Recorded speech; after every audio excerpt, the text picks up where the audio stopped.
Princess Seralith stood on the high balcony of the Sky Palace, her wings open behind her.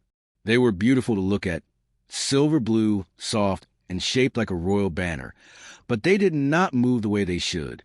They shook when she tried to lift them. They folded when she tried to spread them. They felt heavy, stiff, and wrong. Below her, the other young dragons jumped from platforms and took to the air. Their wings beat strong. Their bodies rose with pride. Their laughter echoed across the sky. Seralith watched quietly. She wanted to join them. She wanted to feel the wind under her wings, to feel her scales warm under the sun like every other dragon. But she could not. When she tried to fly, she only fell. When she tried again, she fell again. The palace healers had checked her wings many times, but nothing changed. Her wings looked strong, but inside they were weak. She closed them slowly, feeling the familiar sting in her heart. Even though she hid her feelings, she knew the court talked about her. They whispered behind her back. They said a princess who could not fly, could not lead. They said she was a symbol of failure. They said the kingdom needed someone stronger. She pretended the words did not hurt, but they stayed with her, every morning and every night.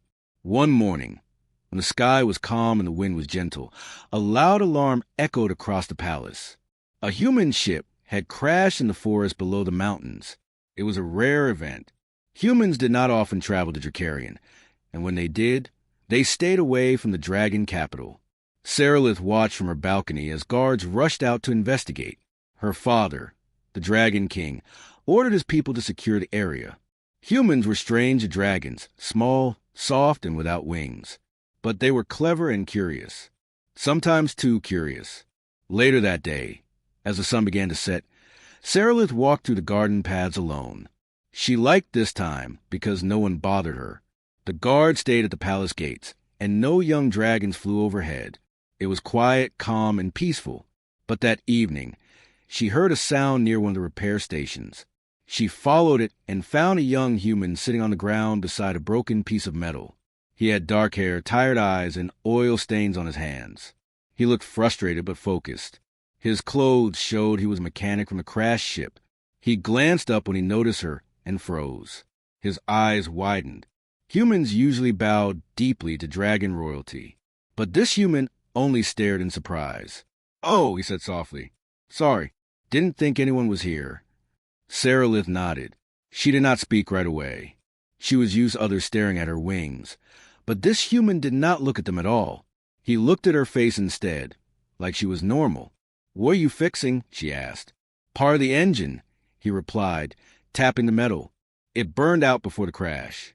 I'm trying to see why." She stepped closer. "Are you hurt?" "Just a scratch or two," he said with a small smile. "Nothing serious." Seralith watched him take a tool and start working again. His hands were fast but careful. He did not move like a soldier or a noble. He looked like someone who solved problems piece by piece, slowly and patiently. She stood there longer than she expected. Something about the human felt different from the people in the palace. He did not judge her. He did not whisper. He did not act nervous. He only worked. As she turned to leave, her wing brushed against a tree branch. It bent backwards sharply, and she flinched. The human noticed immediately. "You okay?" he asked. She hesitated, then said, "My wings do not work." It was the first time she said out loud to someone who was not a healer or a royal advisor. The human put down his tool. His expression softened, not with pity, but with understanding. "That must be hard," he said quietly. Seralith felt something warm inside her chest. Most people told her to try harder or to accept her fate, but this human simply understood. Before she walked away, she asked, "What is your name?" "Eli," he said. "Eli Grant. Mechanic, repair worker, and part-time problem solver." She gave a small smile. "I am Seralith." Eli blinked, then laughed softly. "Right, the princess. I should have guessed." She thought he would bow, but he didn't. He only nodded politely. "Nice to meet you, Seralith." It was the first time in a long time someone said her name without fear or expectation. As she returned to the palace, she kept thinking about the human mechanic. She did not know why. Maybe because he did not treat her like a broken heir. Maybe because he spoke simply and honestly. Or maybe because, deep inside, she felt something she had not felt in years. Hope. Saralith returned to the repair station the next morning, unsure why she felt drawn to it. The Sky Palace was wide, filled with halls of gold and wings of polished stone, yet she walked past all of it to reach the small corner where the human mechanic worked. She moved quietly so no one would question her. Eli was already sitting on the floor, tools spread around him like a strange circle. His hands were moving fast, turning bolts, checking wires, and making notes on a small pad. He looked focused, but calm, like someone who enjoyed solving puzzles more than anything else. He did not notice her until she stepped closer. "Oh, Princess Saralith," he said, wiping oil from his fingers. "You came back." She nodded. "I want to see if your ship is fixed." "Almost," he replied, "but I need a few more hours." She looked at the metal parts. They were sharp and messy, but she could see how carefully he arranged them. Everything had a place, even the smallest screw. "You work with your hands more than any dragon," she said. "That's because humans don't have claws or fire," he joked. "We have to do things a long way." She smiled softly. She liked the way he talked, simple, direct, and real. Eli studied her quietly for a moment. Then he asked, "Did your wing hurt after yesterday?" She froze for a second. Dragons rarely asked her questions like that. They either avoided the topic or gave her orders to rest or train. But Eli asked because he cared, not because he wanted to fix her reputation. "It always hurts," she said honestly. "Every day." He nodded slowly. "Can I take a closer look?" Her wings tucked in tightly. "Why?" "Well," he said, scratching the back of his neck, "I fix things. I also figure out why things don't work. Maybe I can understand what's wrong." "You are not a healer." "No," he said, "but sometimes a fresh pair of eyes can help." Saralith hesitated. No one had ever asked her directly. No one had offered help without fear or duty. She did not know why she trusted him, but she did. She turned slightly so he could see her wings. Eli stepped closer with careful, slow movements. He did not reach out or touch her without permission. He looked, studied, and thought. His eyes followed every joint, every scale, every small tremor. Finally, he spoke. "Your wings aren't weak," he said softly. "They're stuck." "Stuck?" she repeated. "Like a machine that's built well, but has the wrong kind of support inside. It can't move right because the structure blocks itself." "But healers said everything is normal." Eli shook his head. "They're looking at you like a dragon. But your wings are unique. Different shape, different flow, different structure. They're trying to fix you like someone you're not." Saralith stared at him. No healer had ever said such words. No one ever thought her wings could be something new, not broken. Eli picked up a small piece of metal from his pile. Sometimes something is designed well, but the world expects it to work like something else. That's not fair to design. "You are comparing me to a machine," she said, raising an eyebrow. "Machines don't feel," he said with a smile. "You do. That makes you better." Her heart warmed again, that strange feeling she was not used to. "Can you fix them?" she asked quietly. Eli paused. "I can't heal wings, but I can build, adjust, support, improve." Her breath caught. "You mean you can help me fly?" He looked up at her firmly. "I can try. I won't promise the sky, but I'll promise I won't give up." Her throat tightened. No one had ever said such a thing before. Everyone else told her to accept her fate. Everyone else told her to stop dreaming.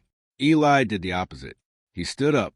"But I need your trust, and I need time." "You have both," she said without thinking. Eli blinked in surprise, then smiled. "Then let's begin." He gathered tools, notes, and scraps of metal. Saralith watched him work. He measured the length of her wings from a distance. He made simple sketches. He whispered to himself as he thought about new ideas. At one point, he looked at her with gentle determination.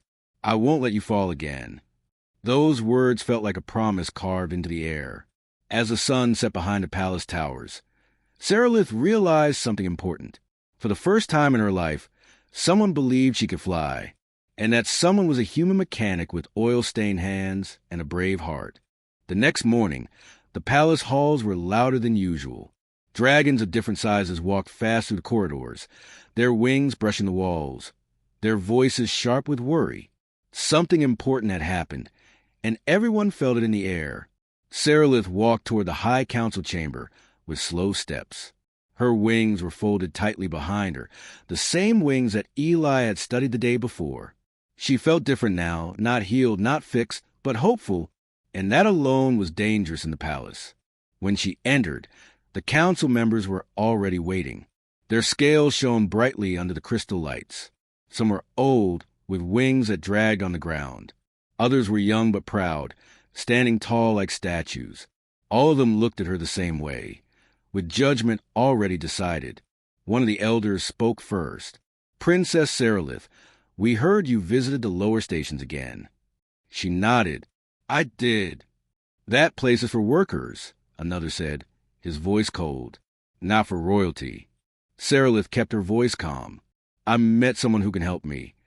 The council exchanged looks, their eyes narrowing. "A human mechanic," the elder said. "We know." The room fell quiet. Sarilith's heart tightened. "Then you already understand why I must continue working with him." "No," the elder answered. "We understand why you must stop."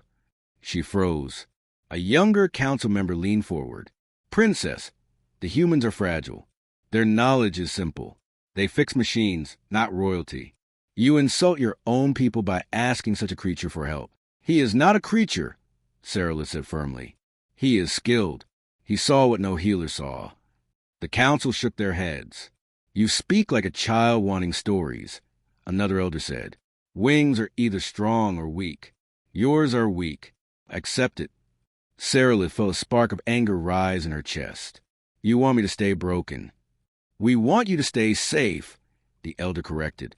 "A princess who cannot fly must stay in the palace. Trying to change that puts you in danger." She stepped forward. "But I want to try."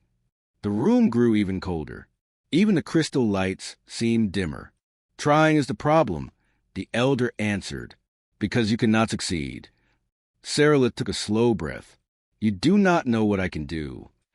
"And you do not know what humans are," another countered. "They are reckless. They destroy what they touch. They always believe they can fix what should not be touched." Eli's face flashed in her mind, kind, patient, determined. "He is different," she whispered. The elders did not listen. They never did. "The throne refuses change," the oldest one said. "We keep order by keeping tradition. A princess with broken wings is a tragedy, yes. But a princess who tries to rise above her limits is a danger." Sarilith finally understood. They were not protecting her. They were protecting the image of what a princess should be, and she did not fit that image. The council dismissed her. She walked out, her steps heavy, her heart heavier. She wanted to scream, but dragons did not scream in palace halls. Dragons held their fire tightly inside. Outside the chamber, she found Eli waiting in the shadow of a tall pillar. His sleeves were rolled up, and he had another small sketch in his hand. He looked relieved when he saw her. "I was starting to think they wouldn't let you out." Sarilith sighed. "They want me to stop seeing you." Eli blinked. "Oh, well, that's not great." "They think you are simple," she said. "They think humans break more than they build." Eli shrugged. "Some do, but so do some dragons." Her lips curved slightly. Even now, he could make her smile. So he asked carefully, "Do you want to stop seeing me?" Sarilith shook her head without hesitation. "No." Eli nodded like he expected that answer. "Then we keep going. No big speech needed." She looked at him with surprise. "You're not afraid?" "Of the council?" he said with a small grin. "They can roar. I can listen. That's fair." For a moment, Sarilith forgot the cold palace halls and the strict voices. Standing next to Eli felt like standing next to warmth. "Then we work," he said, quietly, carefully, "but we work." Sarilith lowered her wings, feeling strength return, not in her bones, but in her heart. The throne refused change, but she didn't. She took a deep breath and whispered, "Let's begin." Eli nodded and led the way back to the workshop. Behind them, unseen, a pair of sharp dragon eyes watched from the shadows. The palace was not done fighting back. Night fell fast over the kingdom, and heavy clouds gathered above the mountains. The air tasted sharp, like something dangerous was coming. Sarah stood with Eli on a wide balcony far from the main palace. It was one of the old sky platforms, built long ago for training young dragons. Now it was quiet, abandoned, and perfect for hiding. The wind pushed against them, cold and rough. Sarah's wings trembled, partly from fear and partly from the storm building in the sky. Eli checked the small metal braces he had built for her wings. They were light, shaped to fit each bone, and held in place with soft straps. It wasn't magic. It wasn't royal. It was simple human engineering. But Sarah trusted it, and she trusted him. Eli looked up at her. "You don't have to do this tonight. The storm is getting stronger." Sarah shook her head. "Storms do not wait, and I have waited long enough." Eli gave a small smile, though his eyes showed worry. "Okay, then I'm with you." Thunder cracked above them, deep and angry. Sarah swallowed hard. Her wings had never carried her before. Every attempt she made in the past ended in stumbling, slipping, or falling. She had grown used to the ground. But tonight was different. Eli stepped back and nodded. "Open your wings slowly." She did. The braces adjusted with a soft click. For the first time in her life, her wings felt steady. Not perfect, but steady. The wind pushed again, stronger this time, and the feathers along her wings lifted like they wanted to move. Eli watched closely. "Good. You're catching the wind." Sarah felt her heart beat faster. "What if I fall?" "Then I'll catch you," Eli said, half joking, half serious. "You are small," she pointed out. He shrugged. "I still try." That made her smile. Lightning flashed across the sky, bright and sharp, and for a moment the valley lit up below them. Far away, she could see palace guards searching with lanterns. The council must have noticed she was missing. "We must hurry," she whispered. Eli stepped closer. "Sarah, whatever happens, I'm proud of you." She felt her chest warm. No elder, no council member, no teacher had ever said that to her. She stepped to the edge. The wind roared past the cliff. Her wings shook under its force. The storm wasn't gentle. It wasn't safe. But maybe it didn't need to be. She bent her knees, took a deep breath, and leaped. The air hit her hard. Her wings spread wide on instinct, but the storm pulled at her, tossing her sideways. Her heart jumped in panic. For a moment she dropped fast, too fast. Her claws scraped the air as if searching for something to hold. Eli shouted from above, "Keep your wings open. Don't fold them." She forced herself to listen. Her wings pulled outward, the braces locking into place. The wind pressed against them, pushing her back up, not enough to fly, but enough to slow her fall. She gasped. The storm was carrying her. Another gust hit her, even stronger, lifting her higher. Her wings strained, and she felt the weight of the storm all around her. But she did not fall. For the first time in her life, she was moving upward. She wasn't flying. Not yet. But she wasn't trapped on the ground. Lightning flashed again, and for that brief second she saw Eli at the edge, yelling encouragement, hands cupped around his mouth. "Use the wind," he shouted. "Don't fight it." She angled her wings, copying what she had seen other dragons do. The storm responded. It pushed under her, around her, lifting, guiding, carrying. Her body stopped shaking. She soared in a half circle, the storm swirling around her. Her heart felt light, almost too light. She wasn't just off the ground. She was in the sky. A sound escaped her throat, a small, breathless laugh. The first laugh she had ever made while her wings were open. But then the storm changed. A sharp gust slammed into her side. She spun, wings twisting. Pain shot through her shoulders. She slipped downward again. Eli's voice cut through the storm. "You can do it. Turn into the wind." She forced her wings to fold just slightly, turning her body the way he had shown her in the workshop. Another gust caught her in the right direction. She steadied. She rose again. She realized something important. She wasn't flying because her wings were fixed. She was flying because she refused to stop trying. The storm roared around her like a challenge. She accepted it. She angled her wings again, pushed forward, and this time she moved through the air with purpose. She circled back toward the platform. Eli stood waiting, soaked from rain, smiling like he had just seen a miracle. When she landed, messy, shaky, and crashing into his arms, he laughed. "You flew." She shook her head. "I almost flew." "No," he said softly. "You flew." Saralith's wings folded around them both. "The council will be angry."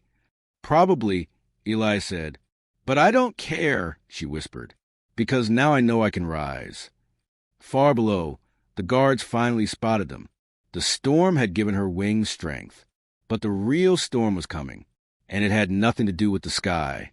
Morning light reached the mountains slowly, warming the stone towers and bright flags of the Dragon Kingdom. But the warmth did not calm the palace. The council was angry. The guards were tense, and servants whispered in every hallway. The princess had flown. Not perfectly, not for long, but she had flown. And now everyone wanted to decide what that meant. Saralith stood in the center of the throne hall, her wings folded tight against her back. The metal braces Eli made glimmered in the sunlight. She felt the eyes of every elder on her. Some looked shocked, some curious, and some looked like they wanted to shout again. Eli stood beside her, not allowed to speak, not allowed to move too close, but he stayed anyway. His clothes were still damp from the storm last night, and he looked tired, but he met every angry stare without fear. The High Elder slammed his staff on the floor. The sound echoed through the room. "Princess Saralith," he said loudly, "you risked your life. You left the palace without guards. And you allowed a human to attach machines to your royal wings." Saralith kept her voice steady. "I did what I needed." The elders murmured, shocked that she spoke so simply. She did not bow her head. She did not apologize. Not today. Another elder leaned forward. "Your wings were blessed at birth. No one may touch them. Not even you. This human has broken sacred law." Eli opened his mouth, but Saralith stepped slightly in front of him. "No," she said. "He helped me do something none of you believed I could." The hall grew silent. The High Elder narrowed his eyes. "Princess, we have protected you your whole life." "You have trapped me my whole life," she answered. Gasps echoed through the room. The guards shifted uncomfortably. Saralith felt her hands shake for a moment, but she did not stop. Her voice grew stronger. "You all decided that because my wings were weak, my life must be small. You said flying was not for me. You said I should accept my place.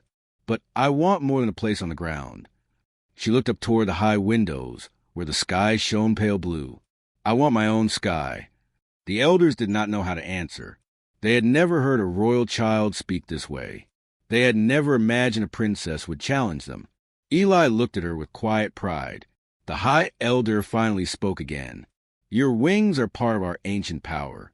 You cannot change them with machines. And you cannot fly with storms forever." Saralith nodded. "Maybe I cannot, but I can try." "And the human?" the elder asked sharply. "What place does he have here?" Saralith did not hesitate. "He stays." The council erupted.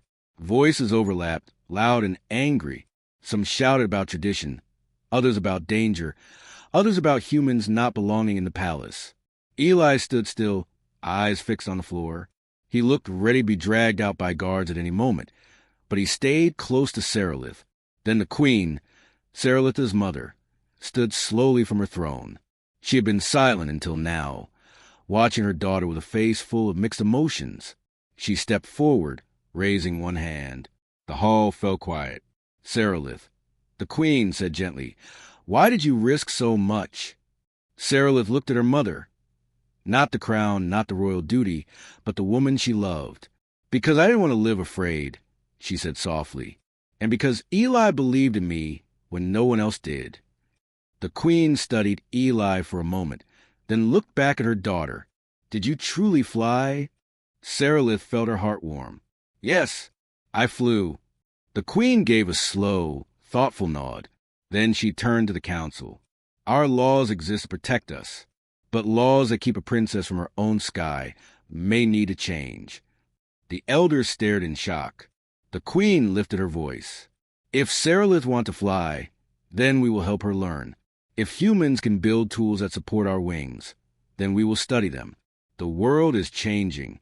We must change too. Eli blinked in disbelief. He had expected punishment. Not this. Seralith felt tears gather in her eyes. She bowed her head to her mother, but this time not because someone demanded it. The queen smiled. Princess Seralith, show us. Guards stepped back. The hall emptied into the open courtyard. Dragons gathered on the balconies, curious and whispering. The wind blew softly through the training grounds. Seralith walked to the center with Eli beside her. She opened her wings. The braces clicked into place. Eli touched her arm just once. You're ready. She nodded. She ran forward, the wind lifting under her wings. Her feet left the ground. She rose higher, wings steady, catching the morning air. This time, she did not fall. She circled above the palace, her shadow sweeping over the stone walls. Dragons gasped. Some even cheered. The queen watched with tears in her eyes. Eli looked up, smiling wide. Seralith felt the world open around her. The wind, the sunlight, the endless open sky. It was not the sky the council chose. It was the sky she chose for herself. The princess who couldn't fly was gone. The dragon who claimed her own sky had arrived.